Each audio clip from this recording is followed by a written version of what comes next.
আসসালামু আলাইকুম ওয়া রাহমাতুল্লাহ। জুলাই আন্দোলনে অংশগ্রহণকারী আহতরা এত তাড়াতাড়ি প্রতারিত হবে, এত তাড়াতাড়ি অবহেলিত হবে, সেটা হয়তোবা ওরা বুঝতে পারে নাই। ওরা বুঝতে পেরেছিল বৈষম্য বিরোধী ছাত্র আন্দোলনের যে আন্দোলন করেছিল, যার মাধ্যমে গণঅভ্যুত্থানের রূপ নিয়ে একটা সরকারের ফেলে দিল। ওরা ভেবেছিল এইবার হয়তোবা ওরা সোনার হরিণ হাতে পেয়ে গিয়েছে, ওরা লালে লাল হয়ে যাবে।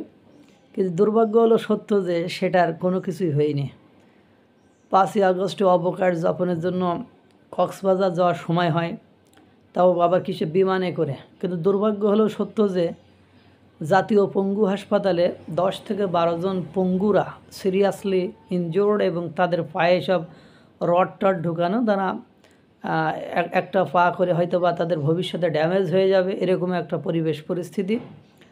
তারা খুঁড়িয়ে 5ই আগস্ট সকালের দিকে বেলুন টেলুন দিয়ে তাদের সেই যে রুমটাতে তারা ওই পঙ্গুরা থাকেন বা আহত পঙ্গুরা থাকেন, জুলাই আন্দোলনের সময় আহত হয়েছিলেন, তারা সাজিয়েছেন। সাজানোর পরে তারা ভেবেছিল আজকে 5ই আগস্ট তাদের বিজয় দিবস, যে বিজয়ের জন্য বাংলাদেশের মানুষ আজকে কিছু মানুষ, অর্থাৎ কিছু মানুষ নতুন করে সাদাবাজি করে খাইতে পারতেছে, ফুটপাতে মানে হেঁটে বেড়ানো, স্যান্ডেল পায়ে দিয়ে হেঁটে বেড়ানো, মানে টিউশনি করে খাওয়া পোলাপানগুলো কোটি টাকার গাড়ি, কোটি টাকার মানে বাড়ি এতে থাকতে পারছে।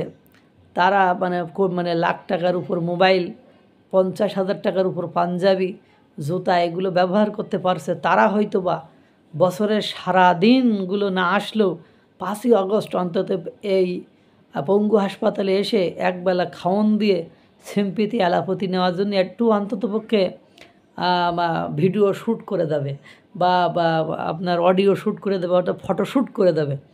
কিন্তু দুর্ভাগ্য হলো সত্য তা যদি নাই হয় যে ডক্টর ইউনূসের জেলে থাকার কথা, ওই মানে 5ই আগস্ট যদি সরকারের পতন না হতো, যদি আর 3 দিন অপেক্ষা করতে হতো, এর মধ্যে ডক্টর ইউনূসের একদিনের জন্য হলেও জেলে থাকার কথা বা জেলে যাওয়ার কথা, অথবা শেখ হাসিনা সরকারের যদি পতন না হতো ডক্টর ইউনূসের জেল খাটার কথা।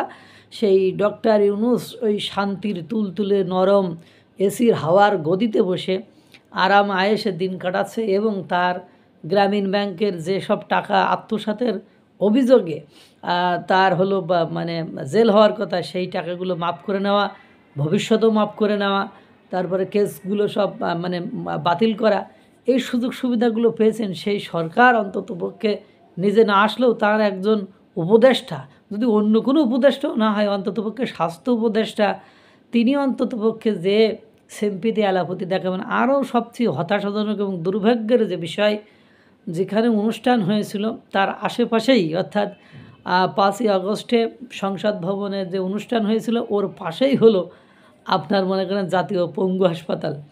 সেখানে যাওয়ার মতো সুযোগ কারোর হয়নি। এই হতাশার কারণে তারা এখন কাঁদছে, তারা কাতরাচ্ছে, তারা এখন হতাশায় নিমজ্জিত। ছিলাম ভালো ছিলাম, গণঅভ্যুত্থানের কী দরকার ছিল যে এই ধরনের ইমানদার নামক বেঈমানদের হাতে ক্ষমতা দেওয়ার জন্যই কি আমরা এই জীবনের ঝুঁকি নিয়ে আন্দোলন করেছি।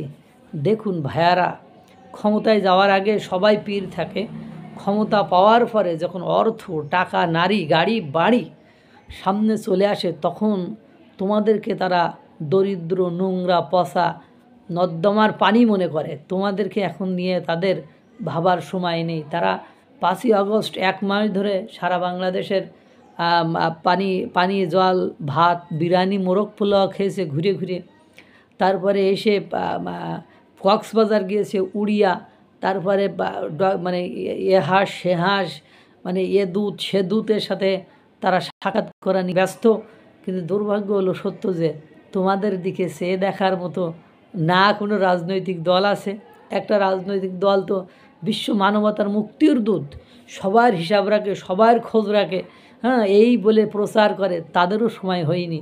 সুতরাং তোমরা যে আস্থা করেছিলে তোমাদের স্থান যে ভাগাড়ে, সেটা তোমরা এখন নিজেই বুঝতে পারছো। আল্লাহ তাআলা সকলকে ভালো রাখুক, সুস্থ রাখুক। আসসালামু আলাইকুম ওয়া রাহমাতুল্লাহ।